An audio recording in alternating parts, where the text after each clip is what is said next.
जय हिंद, नमस्कार। मैं मोहन पाठक और आज हम बात करने वाले हैं एक ऐसे मुद्दे पर जो मुद्दा पूरे समाज को शर्मसार किए हुए है और पूरे न्यूज में छाया हुआ है। इस मुद्दे को हम दो तरह से यहाँ पे एनालिसिस करने वाले हैं। पहला, नैतिकता के आधार पर, एथिक्स जिसे आप कहते हैं। दूसरा, सामाजिक आधार पर, जिसे आप सोशियोलॉजी के अंतर्गत समझ जाएंगे। तो बात कर रहे हैं, चित्रों में आप देख रहे हैं, एक है महिला जिनका नाम है ज्योति मौर्य। ये पहले कुछ नहीं थी, लेकिन वर्तमान समय में एसडीएम है, ठीक है। और दूसरे जिनके हाथों में कागज पत्तर आप देख रहे हैं, वो है आलोक मौर्य, यानी कि ज्योति मौर्य के पति हैं। और ये एक विभाग में छोटे कर्मचारी हैं, सफाई कर्मचारी के रूप में इन्हें मीडिया में बताया जा रहा है। तो इनकी पत्नी जो है एसडीएम है, पति जो है सफाई कर्मी है। तो आपको थोड़ा सा अंदाज़ा लग गया होगा कि क्या है पूरा मामला। तो आइए पूरे मामले पर पहले नज़र डालते हैं, फिर उसके बाद आगे की बात करेंगे कि किस प्रकार से ये चीज़ें घटित हुई हैं और क्या है पूरा मामला। तो आलोक मौर्य से ज्योति मौर्य की शादी होती है। तब आलोक जो थे सफाई कर्मी थे, एक विभाग में एक छोटे पद पर थे। और शादी जब हुई ज्योति मौर्य से इनकी, तो ये चीज़ें ज्योति मौर्य को पता था कि ये हमारे पति जी जो हैं सफाई कर्मचारी हैं। ज्योति मौर्य की शादी होती है, ससुराल आती हैं। ससुराल आने के बाद अपने पति से वो कहती हैं कि मुझे पढ़ाई करनी है, आप मेरी मदद करिए। और जो उनके पति आलोक मौर्य थे, इन्होंने अपनी मेहनत की गाढ़ी कमाई इनको दिया पढ़ने के लिए। इन्हें एक बढ़िया इंस्टीट्यूशन में भेजा, जहाँ पर इन्होंने इन्हें पैसे भेजे और अपनी पूरी खून पसीने की कमाई कर्ज ले लेकर इनको पढ़ाया। अब देखिए यहाँ पे नैतिकता किस प्रकार से आ रही है। एक पति होने का पूरा फर्ज इन्होंने निभाया, लेकिन होता क्या है, जैसे ही 2020 के आसपास इनकी पत्नी एसडीएम के पद पर चयनित होती हैं, उसके बाद पूरा ही मामला बदल जाता है। एक फिल्मी स्टोरी आपने देखा होगा, अमिताभ बच्चन के थे, जिसमें अमिताभ बच्चन के डबल रोल थे।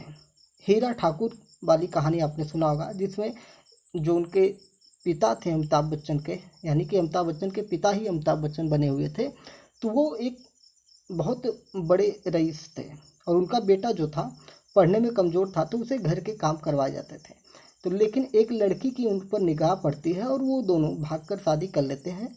और बाद में जो हीरा ठाकुर थे वो उसको पढ़ाते हैं और वो डीएम बन जाती हैं। और फिर उसके बाद अब उसी गांव में ही उनकी ड्यूटी लग जाती है, जहां पर अमिताभ बच्चन के पिता यानी कि बड़े वाले अमिताभ बच्चन वहां पे रहते हैं। तो ये पूरी कहानी आपने फिल्म में देखी होगी। तो ये एक अच्छी कहानी थी कि एक पति जो था अनपढ़ था, उसने मेहनत करके अपनी पत्नी को पढ़ाया और वो डीएम बन जाती हैं। लेकिन सेम कहानी यहाँ पर ये हुई है कि एक सफाई कर्मचारी अपने खून पसीने के पैसे से मेहनत करके इस महिला को पढ़ाता है और इन महिला के द्वारा इनको दिया जाता है धोखा। धोखा किस प्रकार से दिया जाता है कि एक जो इन्हीं के लेवल का अधिकारी होता है, उनका नाम यहाँ पे मैं लेना नहीं चाहूँगा, ठीक है। तो वो दुबे हैं, जात से ब्राह्मण हैं, उनसे इनका चक्कर चलने लगता है, यानी कि उनके साथ इनका अफेयर हो जाता है। और ऐसी बातें निकल के आ रही थी कि जो ये आलोक मौर्य हैं, ये काफ़ी दिनों से इन दोनों के बारे में जांच पड़ताल कर रहे थे। और ज्योति मौर्य के अनुसार इनका व्हाट्सएप भी हैक किया गया था और इनके फ़ोन कॉल्स वगैरह आलोक मौर्य के द्वारा हैक किए गए थे गलत तरीके से। और इसी के बाद आलोक मौर्य को पता चला कि इन दोनों लोगों का, ज्योति मौर्य का और इनके समकक्ष जो अधिकारी हैं, होमगार्ड से रिलेटेड अधिकारी हैं, तो उनके साथ इनका अवैध संबंध है। आलोक मौर्य के अनुसार उन्होंने इनको रंगे हाथ भी पकड़ा हुआ है। तो इन सारी चीज़ों को लेकर पूरा मामला सामने आता है। फिर उसके बाद ज्योति मौर्य, जब ये मामला मीडिया में आता है, तो ज्योति मौर्य आती हैं मीडिया के सामने और मीडिया के सामने आकर ये कहती हैं कि आलोक मौर्य जो है मेरे साथ मारपीट करते हैं और मुझसे 50 लाख रुपए गाड़ी और फ्लैट की मांग कर रहे हैं, यानी कि दहेज मांग रहे हैं, डाउरी जिसे आप समझ सकते हैं। तो आप कल्पना कर सकते हैं कि जिस पति ने अपने पूरे जीवन की कमाई एक महिला को पढ़ाने में खर्च कर दिया हो, एसडीएम बना दिया हो, और वो महिला किसी दूसरे के साथ अवैध संबंध बना रही हो और वो व्यक्ति क्या उससे दहेज मांग सकता है? ये भी एक सोचने वाली बात है। मामला यहाँ पे निकल के आ रहा है कि ज्योति मौर्य को हम आज यहाँ पढ़ क्यों रहे हैं? पढ़ इसलिए रहे हैं कि ये है एक पीसीएस अधिकारी, एक सिविल सेवक है। जब सिविल सेवक अपने पति के साथ ईमानदारी नहीं दिखा रही हैं तो वो अपने कार्य क्षेत्र में जिस कार्य को कर रही हैं, जिस पद पर वो बैठी हैं, क्या वहाँ पर ईमानदारी दिखाएंगे? इस पर जब सवाल उठता है तो आलोक मौर्य के द्वारा एक डायरी भी सामने प्रस्तुत की जाती है, जो डायरी एक अवैध वसूली की डायरी होती है, यानी कि जिसमें भ्रष्टाचार के जो भी रुपए पैसे होते हैं उनका हिसाब किताब डेट टू डेट लिखा हुआ है। साथ ही साथ मज़ेदार चीज़ देखिए, वहाँ पे स्वास्तिक के चिन्ह भी लगाए गए हैं कि जितने भी चोरी का माल आया है वो भगवान के संरक्षण में ही आया है, यानी कि वहाँ पे भगवान को मतलब साक्षी मान के लिया जा रहा है।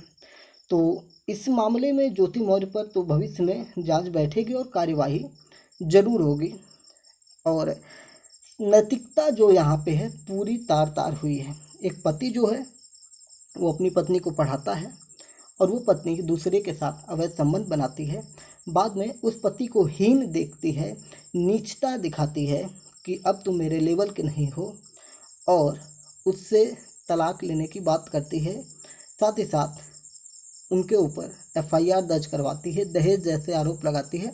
इनके कई वीडियो सामने निकल के आ रहे हैं जिसमें ये अपने सास ससुर के साथ, जो भी उनके परिवार के सदस्य हैं, उनके साथ भी अभद्रता करते हुए नज़र आ रही हैं। इनके ऑडियो भी वायरल हुए हैं, जिसके अंतर्गत अगर हम बात करते हैं तो उसमें भी ये लोग जो है आलोक मौर्य को मारने की धमकी दे रहे हैं, यानी कि जिसमें आलोक मौर्य ये कहते हुए सुनाई पड़ रहे हैं कि मेरी जान को खतरा है, और अब वो प्रशासन से सिक्योरिटी भी मांग रहे हैं कि उन्हें सुरक्षित किया जाए। तो एक जो पति पत्नी का रिश्ता होता है, पति पत्नी का रिश्ता होता है, उसको शर्मसार किया गया है। नैतिकता भी इसमें समाप्त हुई है, और सामाजिक स्तर पर अब ये चीज़ें निकल के आ रही हैं कि इस मामले को इतना हाईलाइट किया गया है, इतना ये सुर्खियां बटोर चुका है, देश की टॉप ट्रेंडिंग न्यूज में ये आया हुआ है ज्योति मौर्य का मामला। अब हर पति जो है, जो अपनी पत्नी को पढ़ाता था, वो एक बार हिचकेगा, एक बार सहमेगा कि कहीं ये सफल होने के बाद मुझे धोखा देके किसी और के साथ चली जाए।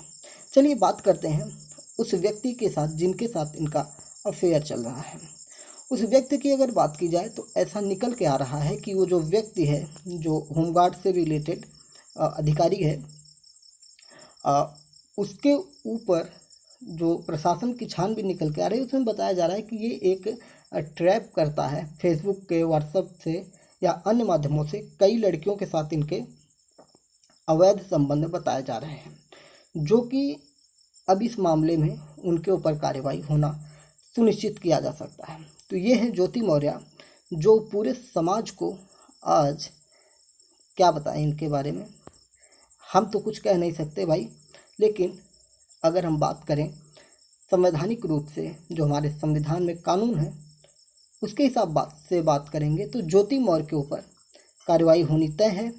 इस मामले पर कार्यवाही का मतलब कि आलोक मौर्य जो है इस केस में मजबूत होंगे, और वो चाहेंगे तो इसलिए ज्योति मौर्य से तलाक ले सकते हैं कि इनके साथ चीटिंग की गई है, यानी कि इनकी जो पत्नी है, विवाह में रहते हुए जो हिंदू मैरिज एक्ट है उसके अनुसार ये इनके साथ चीटिंग कर रही हैं और अवैध संबंध किसी और के साथ बना रही हैं।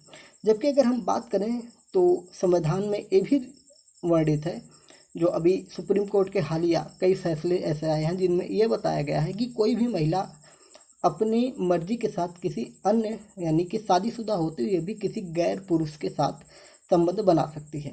लेकिन वहीं पर अधिकार पुरुष को भी दिया गया है, जो पति पुरुष है, पति को ये भी अधिकार दिया गया है कि वो अपनी पत्नी को, अगर उसे पता चलता है कि उसकी पत्नी किसी अन्य के साथ अवैध संबंध बना रही है, तो वो अपनी पत्नी को तलाक दे सकता है। तो इस स्थिति में ज्योति मौर्य का आलोक मौर्य से तलाक होना तय है।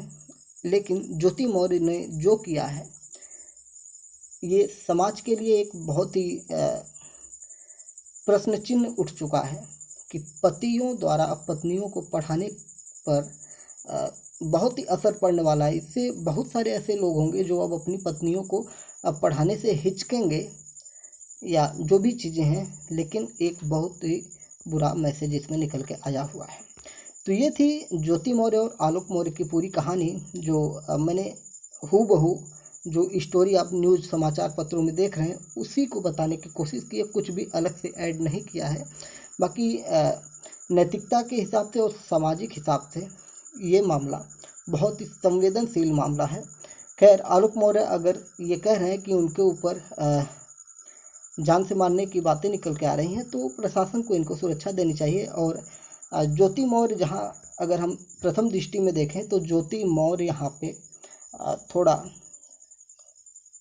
सही मायने में कहा जाए तो ये गलत करते हुए नज़र आ रही हैं। देखिए, उनका अपना पर्सनल लाइफ है, वो किसके साथ संबंध बना रही है वो दूसरी चीज़ है, लेकिन एक पति जो इनको पढ़ा रहा है और उसको धोखा देके जा रही हैं और उसके ऊपर डावरी यानी कि दहेज का आरोप भी लगा रही हैं, उनके मतलब अपने ससुराल वालों को दहेज उत्पीड़ना में मुकदमा कर रही हैं, FIR दर्ज करवा चुकी हैं ऑलरेडी।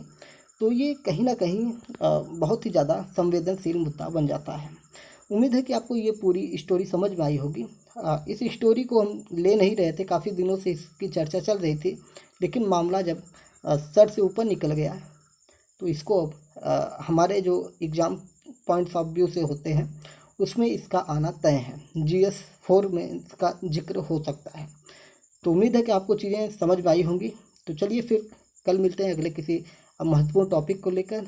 चैनल पर नए हैं तो चैनल से जुड़ सकते हैं। जुड़ने के लिए आप फ्री में सब्सक्रिप्शन है, आप चैनल को सब्सक्राइब कर सकते हैं। जय हिंद, नमस्कार, भारत माता की जय।